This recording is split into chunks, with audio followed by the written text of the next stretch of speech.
여러분은 최근에 마음이 설렜던 적이 있으십니까? 저는 최근에 가을 특별 새벽 기도회 기간에 마음이 설렜던 적이 있었습니다. 마포 지역에 마포 시찰회죠. 우리 노회 안에 마포 시찰회가 있습니다.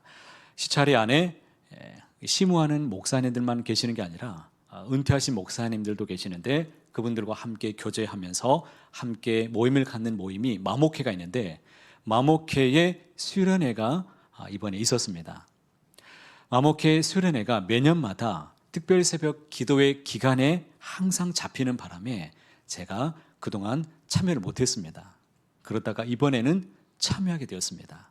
어떻게 되었냐면 올해도 특별 새벽 기도 기간에 잡혔는데 저를 생각하고서 연기해서 한 주 뒤로 일정을 잡게 된 겁니다.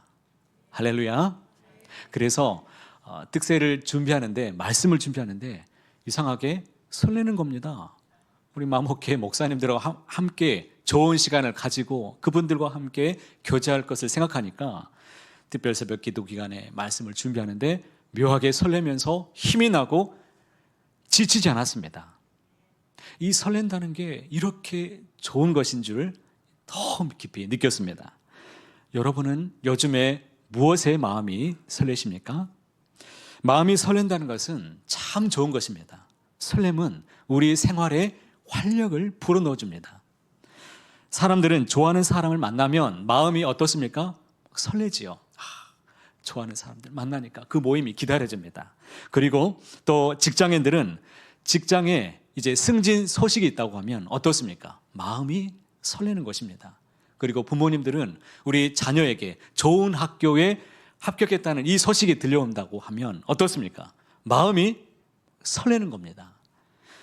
여행을 좋아하는 분들은 휴가철만 되면 이제 여행을 갈 계획만 잡아도 마음이 설렙니다. 얼마나 좋습니까? 그날만 손꼽아서 기다리죠.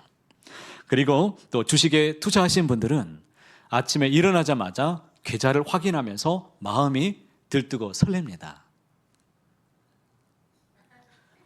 그런데 우리가 무엇에 마음이 설레는지를 보면 우리의 삶의 중심이 어디에 있는지를 알 수가 있습니다. 예수님께서도 그래서 이렇게 말씀하셨습니다. 마태복음 6장 21절에 같이 함께 읽어보시겠습니까? 내 보물이 있는 그곳에는 내 마음도 있느니라. 우리가 보물처럼 여기는 것, 내 마음이 향하여 있는 곳, 내 마음이 설레는 그것이 바로 우리의 삶의 중심입니다. 오늘 우리가 읽었던 말씀은 이 쉐마, 유대인들이 쉐마라고 부르는 말씀입니다. 쉐마는 히브리어로 들으라라는 뜻이죠. 이스라엘 백성들은 매일 아침 저녁으로 이 사람들은 암송하면서 신앙의 고백을 이어같이 드렸습니다. 자, 오늘도 이 말씀으로 우리도 신앙의 고백을 함께 드려보실까요? 이스라엘아 들으라, 우리 하나님 여호와는 오직 유일한 여호와이시니 너는 마음을 다하고 뜻을 다하고 힘을 다하여 내 하나님 여호와를 뭐하라? 사랑하라 라고 말씀하셨습니다. 할렐루야. 오직 유일한 여호와 하나님, 너는 마음을 다하고 힘을 다하고 정성을 다해서 우리 하나님 여호와를 여러분 사랑하시길 바랍니다. 이것은 우리가 하나님께 마음에 설레어야 된다는 것입니다. 마음을 다하라, 이 뜻이 무엇이냐면 가슴 뛰는 이 사랑을 의미합니다.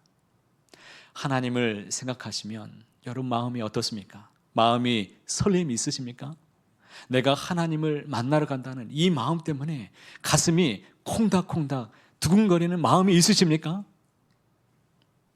하나님을 내가 진심으로 사랑하지 않는다면 우리 신앙은 그때부터 의무가 됩니다. 아침 일찍부터 섬겨야 되는 일들이 있으면 아이고 나 힘드네 이러면서 이런 소리가 막 나오죠. 결혼 생활도 설레임이 식을 때 그때부터 위기가 찾아옵니다. 아니 목사님, 나이가 지금 몇인데 지금 무슨 설렘이 있겠습니까? 아니요. 한번 집에 가서 해보시기 바랍니다. 손을 한번 꽉 잡아주면서, 아내의 손을 잡아주면서, 여보 나 당신 너무 좋아해. 당신 없으면 나 못 살아. 여보 당신 정말 너무 사랑해. 한번 이렇게 한번 말해보세요. 설레임이 막 생기는 거예요. 아니, 이 인간이 뭐 하나 막 이런 마음이 생기겠지요. 차마 강단에서 말을 못 하겠지만 이 인간이 뭐 했나라고 생각이 됩니다.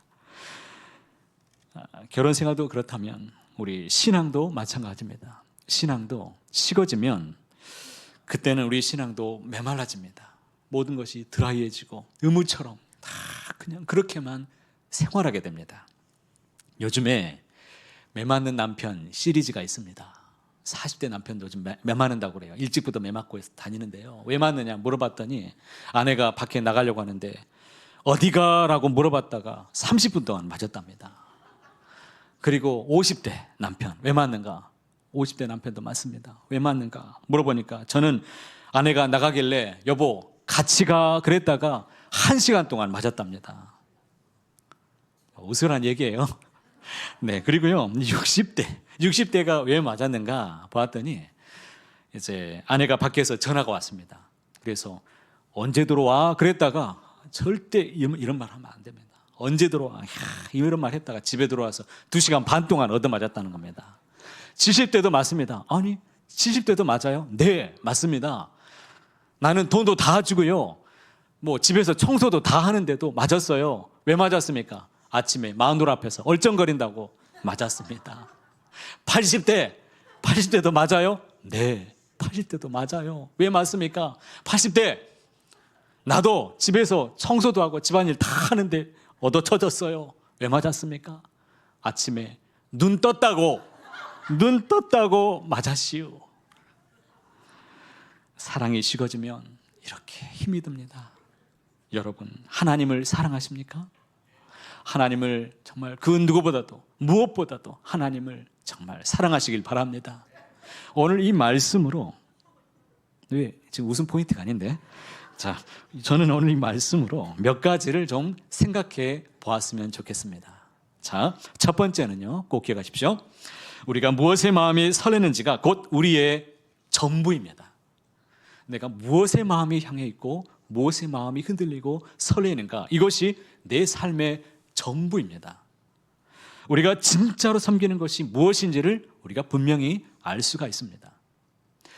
마가복음 10장에 보면 이 부자 청년이 등장합니다. 이 청년이 예수님께 찾아왔습니다. 그리고 예수님께 간절히 묻고 싶었던 것을 묻습니다.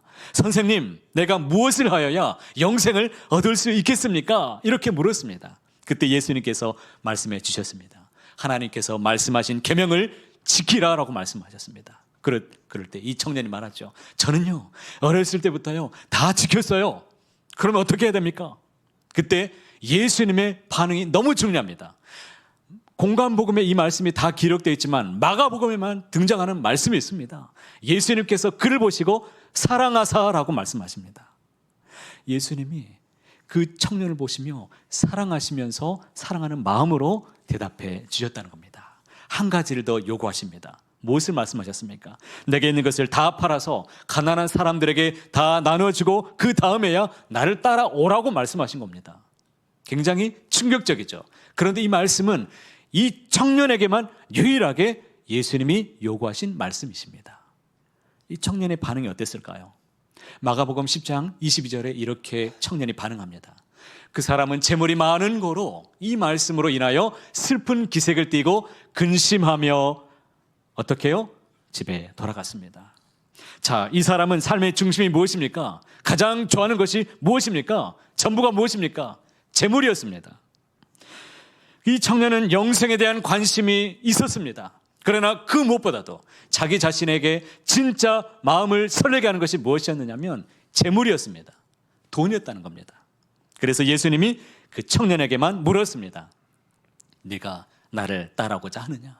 그렇다면 그 무엇보다도 나를 사랑해야 되느니라.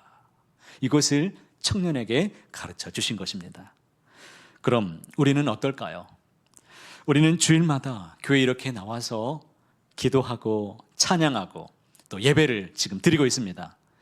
그런데 이제 솔직하게 한번 생각해 보겠습니다. 일상에 돌아가서 일주일 동안 여러분은 예수님을 얼마나 생각하고 계십니까? 주말에 무엇을 가장 기대하고 계십니까? 주일 예배이십니까? 아니면 내가 어디를 또 놀러 갈까? 아니면 휴식과 여가를 떠올리십니까? 통장 잔고를 확인할 때와 성경을 펼칠 때 어쩔 때 마음이 설레십니까? 주여 소리가 나오네요. 제가 또 질문을 드립니다. 10만 원을 줄 테니까 주일에 등산 가자라고 누가 말하면 여러분 어떻게 하시겠습니까? 에이 목사님 그까짓 거 10만 원 가지고요? 저 안 가요. 그래요. 베팅해 보겠습니다. 1억 원을 준다면 여러분 어떻게 하시겠습니까? 제 돈도 아니니까 1억 원을 준다면 그래도 가시겠습니까? 목사님 저를 좀 어떻게 보시고 그렇게 말씀하세요? 언제 주실 텐데요? 그때 지금 당장 지금 빨리 말 나온 김에 빨리 기록해야 되냐? 당장 내가 기록해야 된다. 5세기에 위대한 신학자였던 어거스틴 여러분 들어보셨죠? 이 어거스틴이 이렇게 말했습니다. 우리의 마음은 하나님 안에서 쉴 때까지 쉼이 없다라고 말했습니다. 하나님 안에서 우리 마음이 쉬지 않는 한 진정한 쉼이 이루어질 수 없다는 겁니다. 아무리 좋은 것을 보고 아무리 좋은 데를 다 보고 다녀도 쉼이 없습니다. 그는 인간의 모든 문제가 무엇이냐, 어디에서부터 시작되느냐 이렇게 말했습니다. 사랑의 대상과 순서를 잘못 정한 데에서부터 시작된다라고 말했습니다. 사랑의 대상, 그 순서가 뒤바뀌면 힘이 든다는 겁니다. 하나님을 최고로 사랑하지 않으면 다른 그 무엇이 그 자리를 대신 채우게 되어 있습니다. 그러면 그것이 우리에게 참된 만족을 주는가? 아니요. 절대 그것이 우리에게 참된 만족을 줄 수 없기 때문에 우리가 공허하고 힘들어하고 아무리 좋은 것을 여행을 다 다니고 와도 피곤해가지고 주일날 못 나오는 경우가 생긴다라는 것입니다. 잠언 그래서 4장 23절에 아주 귀한 말씀이 우리에게 주어졌습니다. 함께 읽어보실까요? 뭐든 지킬 만한 것 중에 더욱 내 마음을 지키라. 생명의 근원이 이에서 남이니라. 할렐루야. 우리의 마음이 어디로 향하는지, 무엇에 내 마음이 설레고 있는지를 지키시길 바랍니다. 왜냐하면 그것이 결국에 우리의 삶의 방향을 결정하기 때문입니다. 생명이 이에서 난다라고 말씀했습니다. 다윗은 그래서 이렇게 고백했습니다. 시편 73편에 자 함께 고백해 보겠습니다. 하늘에서는 주 외에 누가 내게 있으리요, 땅에서는 주밖에 내가 사모할 리 없나이다. 할렐루야. 이 고백이 우리의 신앙의 고백이 되길 원합니다. 하늘에서는 오직 주님밖에 없습니다. 주님 유일한 신앙으로 믿으시면서 땅에서는 주님밖에 내가 사모할 리가 없다라고, 주님만 내가 사랑한다고, 주님만 내가 의지한다라고 그렇게 고백하게 되시길 바랍니다. 다윗을 한번 생각해 보십시오. 다윗은 권력자입니다. 이 한 나라의 왕이었습니다. 무엇이 부럽겠습니까? 권력을 다 가진 사람입니다. 부와 명예 다 가졌습니다. 그러나 그를 여전히 설레게 하는 것이 딱 한 가지 있었습니다. 그분은 바로 하나님이셨습니다. 하나님을 생각하면 마음이 설레는 겁니다. 견딜 수 없는 마음이 있는 겁니다. 그 하나님께 예배하고 그 하나님을 만나는 것, 그리고 그 말씀을 받고 말씀 안에 살아가는 그 삶이 가장 큰 기쁨이었습니다. 이 기쁨이 우리에게도 주어지기를 간절히 소망합니다. 우리는 어떻습니까? 이번 한 주간 무엇에 가장 마음이 설레셨습니까? 그것이 바로 우리의 삶의 중심입니다. 만약 하나님이 내 삶의 중심이 아니라면 우리는 이제 다시 생각해 보아야 됩니다. 우리는 변화가 필요합니다. 우리의 마음을 진정 우리 하나님 앞에로 돌리시기를 바랍니다. 그래야 진정 하나님께서 복을 주실 수가 있습니다. 복 있는 인생이 될 줄로 믿습니다. 하나님은 그 무엇보다도 내 마음의 중심을 보시는 하나님, 외모를 보지 않으시는 하나님, 그 중심에 항상 들이시는 저 여러분 되시기를 축복합니다. 두 번째로 꼭 기억하십시오. 설렘 있는 삶은 단순히 감정적인 즐거움으로 끝나는 것이 아닙니다. 행동과 열매로 반드시 이어지게 되어 있습니다. 행동하고 삶으로 연결된다는 것입니다. 진짜 설렘은 우리의 삶을 바꿔버립니다. 연애를 할 때를 한번 생각해 보시기 바랍니다. 좋아하는 사람이 생기면 어떻습니까? 마음이 설렙니다. 보고만 있어도 너무 좋으니까 마음이 설레지 않습니까? 그런데 그 설렘이 감정으로만 끝이 납니까? 그러지 않습니다. 자꾸 연락하게 되고 시간을 내서 만나야 되고 또 선물도 그를 위해서 준비하게 되고 또 분장도 하면서 또 꾸미게 되고 외모도 가꿔야 되고 또 선물도 이렇게 함께 준비하면서 이렇게 만나게 되죠. 설렘은 반드시 행동으로 이어지게 되어 있습니다. 저는 지금도 잊지 못합니다. 처음 제 아내를 만났을 때 그때의 상황을 잊지 못합니다. 물론 처음에 그냥 반한 것은 아니었습니다. 그냥 처음에 바라는 사람이 아니에요. 지긋하게 지켜보는데 그 신앙을 보고 향기를 보고 저 사람과 함께하면 내가 정말 행복하겠다. 내 사역이 내가 함께하는데 너무 좋겠다. 이런 마음이 다가와서 같이 함께 교제하게 되었습니다. 그러던 어느 날에 자꾸 연락도 안 받고 자꾸 튕기고 아니 교제하는데 갑자기 안 만나주는 겁니다. 그래서 만나는데 저를 보세요. 이렇게 수심이 깊어지면서 저한테 얘기를 하는 겁니다. 나는 사모의 길이 아닌 것 같아. 나는 사모가 나는 되고 싶지 않다라고 얘기했습니다. 청천벽력 같은 소식이죠. 아니 나를 먼저 좋아해 놓고 이것은 뭐 논란의 여지는 있습니다. 그런데 이제 와서 헤어지자고 내가 어떻겠습니까? 내 마음 흔들어 놓고 있을 수 없는 일이죠. 그렇게 시간이 계속 흘러갔습니다. 그러던 어느 날 특세가 있었는데 특세 기간에 우리 청년들도 함께 다 같이 나와서 찬양하면서 그러거든요. 그렇게 하고 집에 이제 버스 타고 아침에 가는 길이 같았습니다. 버스에 둘이 앉아서 딱 가는데 아내가 저에게 이렇게 말했습니다. 제가 한번 얘기해 드린 적 있죠? 이렇게 말하는 거예요. 오빠는 자존심도 없어? 그 말 한마디에 제 진짜 조금 남았던 그 자존심이 완전히 바닥을 쳤습니다. 막 뭐가 올라오는데 제가 한마디를 했습니다. 그래, 나 자존심 사랑하는 사람한테 10원짜리라고 생각한다. 내가 그랬어요. 10원짜리라고. 제가 자존심을 버리고 사랑을 선택한 그런 사람입니다. 진짜 사랑한다면 포기할 수 없는 것이죠. 취미 생활도 마찬가지입니다. 내가 좋아하는 일을 만나게 되면 어떻습니까? 내 마음이 설레면 그것에 시간을 들이고 돈을 투자하고 아깝지가 않죠.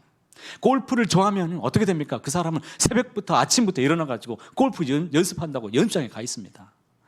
등산을 좋아하는 사람은 주말마다 산에 올라가기 바쁩니다. 설렘은 이처럼 헌신을 자연스럽게 만들어지는 것입니다. 그렇다면 하나님께 대한 설렘이 내 안에 있다면 어떻게 될까요?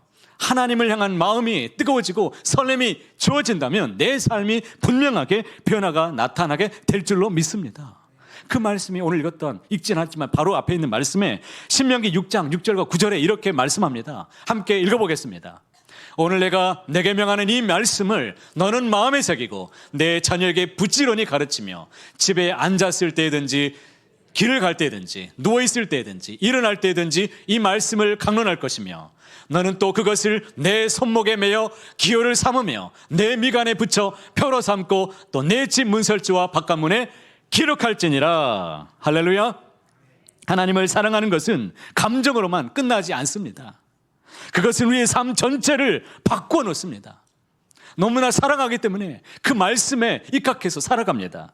말씀을 마음에 새깁니다. 자녀들에게 말씀이 너무 좋으니까 부지런히 가르치게 됩니다. 그리고 일상에서 그 말씀을 날마다 마음에 새기며 살아가며 강론합니다. 말씀을 집에서도 붙여놓고 항상 기록하며 마음에 새기며 믿음으로 살아가는 사람이 되는 것입니다. 변화가 생기는 겁니다. 다시 말하면 우리 삶의 모든 영역에서 주님을 최우선순위로 두며 살아간다는 겁니다. 예수님 제일주의, 하나님 제일주의, 성령님 제일주의, 그분이면 끝나는 겁니다. 요한복음 14장 15절에 그래서 이렇게 말씀하시죠. 너희가 나를 사랑하면 나의 계명을 지키리라 말씀하셨습니다. 주님을 정말 사랑할 수 있다면, 사랑한다면 거기까지 갈 수 있습니다. 순종하라고 하면 죽는 데까지 가라고 해도 갈 수 있는 겁니다. 이 악물고 눈물 흘리면서도 고통스러워도 걸어갈 수 있습니다. 원수도 사랑할 수 있습니다. 어떻게? 하나님을 사랑하면 가능한 일인 줄 믿습니다. 설렘이 있는 삶에는 세 가지 단계의 놀라운 변화가 일어납니다. 이것도 단계별로 반드시 열매가 맺혀집니다. 첫 번째는 어떤 열매가 맺혀지느냐? 태도가 변합니다. 태도가 변하게 되는 거예요. 첫 번째로 가장 특별히 이 예배에 대한 태도가 달라집니다. 예배가 그냥 식상하잖아요. 억지로 나오는 것이 아니라 기쁨이 됩니다. 예배가 그냥 지루하지 않고 짧게 느껴집니다. 예배를 드려도 그 예배를 또 드리고 싶은 이런 열망이 자꾸자꾸 불타오르게 되는 것입니다. 초대교회 성도들 한번 생각해 보십시오. 사도행전 2장에 이렇게 기록합니다. 날마다 마음을 같이하여 성전에 모이기를 힘쓰고 집에서 떡을 떼며 기쁨과 순전한 마음으로 음식을 먹고 하나님을 찬미하며 또 온 백성에게 칭송을 받으니, 초대교회 성도들의 모습이었습니다. 그들은 날마다 모이기를 힘썼습니다. 기쁨과 순전한 마음으로 그들이 함께하는 백성이 되었습니다. 왜요? 하나님께 마음이 설렜기 때문에, 하나님을 사랑하기 때문에 가능한 일인 것입니다. 두 번째는 어떤 변화가 일어나느냐? 이런 관계의 변화가 일어납니다. 하나님께 마음이 설레면 하나님이 사랑하는 사람들, 하나님의 사람들과의 관계가 좋아집니다. 신앙의 대화가 자연스럽게 일어납니다. 그리고 함께 소그룹의 모임에도 자발적으로 참여하고 새벽기도 나와보고, 초대교회 성도들은 날마다 마음을 같이하여 모였다라고 말씀합니다. 그들은 모여서 무엇을 했을까요? 함께 모여 기도하고, 함께 모여 말씀을 나누고, 함께 모여 떡을 떼며 함께 교제하며 그들은 보냈습니다. 이것이 바로 그들의 진짜 기쁨이었던 것입니다. 세 번째 변화는 무엇일까요? 삶의 변화가 일어납니다. 삶의 열매가 맺혀지게 되는 것입니다. 이것이 가장 중요한 열매입니다. 하나님께 마음이 설레면 말씀대로 살고 싶은 내 안에 열망이 넘치게 됩니다. 그 말씀대로 살고자 하는 마음, 그래서 구제하고 섬기며 살아가는 이 기쁨이 내 안에 주어집니다. 더 섬기고 싶고 봉사도 하게 되고 전도도 자연스럽게 일어나게 됩니다. 누가 시키지 않아도 자발적으로 내가 섬겨야겠다, 내가 이것을 내가 해봐야겠다, 이런 마음이 자발적으로 일어난다는 것입니다. 삭개오를 좀 보십시오. 삭개오는 예수님을 만나고 어떻게 변화된 줄 아십니까? 누가복음 19장 8절에 이렇게 기록합니다. 함께 읽어보겠습니다. 삭개오가 서서 주께 여짜오되, 주여 보시옵소서, 내 소유의 절반을 가난한 자들에게 주겠사오며 만일 누구의 것을 속여 빼앗은 일이 있으면 네 갑절이나 제가 갚겠습니다 라고 말했습니다. 예수님이 강요했습니까? 너 이렇게 해야 된다고 말했습니까? 아니에요. 아무도 강요하지 않았습니다. 그러나 예수님께 마음이 감동받고 진동하니까 그의 삶이 바뀌어지더라는 것입니다. 예레미야 선지자도 그랬습니다. 하나님의 말씀을, 불붙는 말씀을 전할 때마다 그에게 돌아온 것은 핍박이었습니다. 백성들이 매국노라고 외치면서 그렇게 죽이려고 했습니다. 그러니 이 사람이 이렇게 고백했습니다. 다시는 내가 이 백성들에게 여호와를 선포하지 않으리라고 그가 작정을 했습니다. 다짐을 했어요. 그런데 어떻습니까? 그는 말씀을 전하지 않으면 마음이 불붙는 것 같아서 골수에 사무치니 견딜 수 없노라라고 고백했습니다. 우리가 하나님을 설렌다라고 말하지만 실제 우리의 삶이 무엇이 바뀌었습니까? 일주일 중에 하나님을 위해서 사용한 시간이 얼마나 되십니까? 나로 인해서 내 신앙을 보고서 영향을 받은 사람들이 몇이나 있으십니까? 칼빈은 이런 말을 했습니다. 참된 믿음은 반드시 순종의 열매를 맺는다라고 말했습니다. 진짜 설렘은 감정만으로 끝나지 않습니다. 그냥 잠깐 흥분되고 잠깐 좋고 이런 것이 아닙니다. 그것은 예배의 기쁨으로, 교제의 즐거움으로, 순종의 열매로 하나님 앞에 반드시 변화가 나타나게 되더라는 것입니다. 만약 내 삶에 이런 변화가 없다면 우리는 내 삶을 스스로 돌아보며 주 앞에 마음을 돌리시는 은혜가 있기를 주님의 이름으로 축복합니다. 바라기는 삶의 열매가 풍성하기를 축복합니다. 마지막으로 설렘으로 살아가는 사람은 세상의 기준이 아닌 하나님 중심으로 이제는 삶을 살아가게 됩니다. 세상에 설레는 사람은 세상의 기준으로 살아갈 것이고, 하나님 앞에 설레는 사람은 하나님의 기준으로 살아가게 될 것입니다. 골로새서 3장 1절과 2절에 이렇게 말씀합니다. 그러므로 너희가 그리스도와 함께 다시 살리심을 받았으면 위의 것을 찾으라. 위의 것을 생각하고 땅의 것을 생각하지 말라라고 말씀하셨습니다. 여러분, 위의 것을 찾으라가 무슨 말인가요? 하늘 위를 바라보면서 하늘 위에 구름 위에 둥둥 떠다니면서 거룩하게 산신령처럼 살라는 이런 말씀이십니까? 그렇지 않습니다. 이 땅에 살면서 땅의 것을 구하며 살지 말고 오직 하나님, 그러니까 나를 살리신 내 안에 살아계신 그리스도인으로 살아가라는 것입니다. 하나님 나라의 가치를 가지고서 이 땅에서 썩어질 것으로 구하지 않고 영원한 가치를 가지고서 모든 삶을 살아가라는 말씀입니다. 승진의 기회가 있을 때 세상의 기준으로 살아가는 사람은 동료를 경쟁자로 보고 그를 밟고 올라가는 대상으로만 생각하겠죠. 하지만 하늘나라의 가치로 바라보면 다르죠. 내가 사랑해야 되고 섬겨야 되고 내가 정직하게 살아내면서 모든 결과는 하나님 앞에 맡기는 인생이 될 것입니다. 아이의 진로를 결정하는 일이 생겼을 때 세상의 기준을 가지고 살아가는 사람은 주일에도 학원을 보내고 또 신앙은 나중 일이고 당장에 좋은 성적표를 거두는 것, 이것이 부모의 유일한 낙이고 기쁨이 될 것입니다.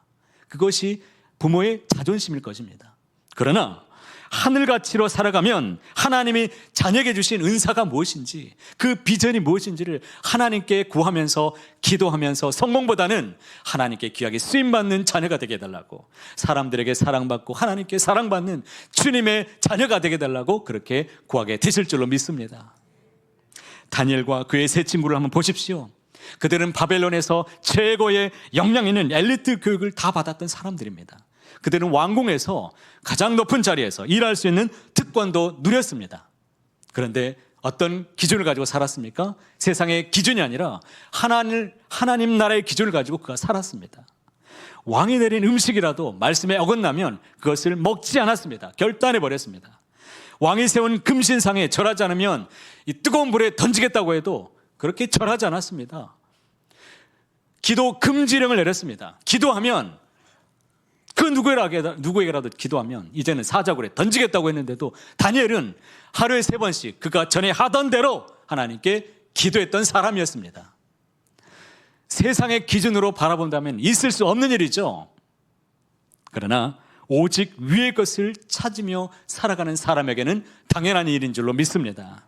결과가 어땠을까요? 하나님께서 지켜주시고 보호해주신 인생이었습니다. 하나님이 복을 주시고 하나님께서 그들을 통해 영광을 받으셨습니다. 아브라함도 마찬가지입니다. 조카 롯과 함께 있다가 헤어질 때 더 좋은 땅을 조카 롯에게 양보했습니다. 자, 복은 누가 주십니까? 하나님이 주십니다. 우리 인생을 누가 주관하십니까? 하나님이 주관하십니다. 좋은 땅이 주지 않습니다. 우리는 어떻습니까? 어떤 기준으로 살아가고 계십니까? 무엇을 결정할 때 3가지를 꼭 물으시길 바랍니다. 3가지를 물으십시오. 첫 번째는 이것이 하나님의 기쁨이 되는 일인가? 2번째 꼭 물어야 될 것은 무엇이냐? 이것이 성경의 기준에 부합한 것인가? 성경적인 것인가? 3번째 꼭 물어야 될 것은 내 영적인 성장에 도움이 되는 것인가를 보고서 결정하시면 반드시 은혜와 복이 여러분의 삶 속에 가득히 부어지게 될 줄로 믿습니다. 예수님께서 말씀하셨습니다. 마태복음 6장 33절 같이 함께 읽어보겠습니다. 그런즉 너희는 먼저 그의 나라와 그의 의를 구하라. 그리하면 이 모든 것을 너희에게 더하시리라. 하나님을 먼저 구하는 것, 하나님의 기준으로 말씀으로 살아가는 인생, 그 인생이 하나님 앞에 설레며 살아가는 인생입니다. 사랑하는 성도 여러분, 오늘 말씀은, 이 쉐마의 말씀은 단순한 명령이 아닙니다. 하나님이 받은 은혜에 응답하라는 것입니다. 이스라엘 백성들은 애굽에서 구원받은 백성들이었습니다. 그러니까 이 백성들이 하나님의 사랑을 체험한 이 백성들에게 하나님께서 이제는 너희도 나를 사랑하라고 이 백성들을 초대하신 말씀이십니다. 우리도 마찬가지입니다. 우리도 하나님이 먼저 우리를 사랑해 주셨습니다. 그래서 우리는 이 자리에 있습니다. 독생자 예수 그리스도의 보혈로 우리는 구원을 받았습니다. 그리스도의 사랑을 입었습니다. 그러니 여러분, 그 사랑에 응답하시길 바랍니다.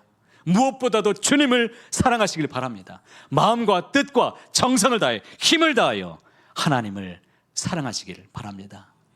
바라기는 그 주님, 그 무엇보다도 더 사랑하시고 이전보다 더 사랑하시는 저와 여러분 모두가 다 되시길 간절히 소원합니다.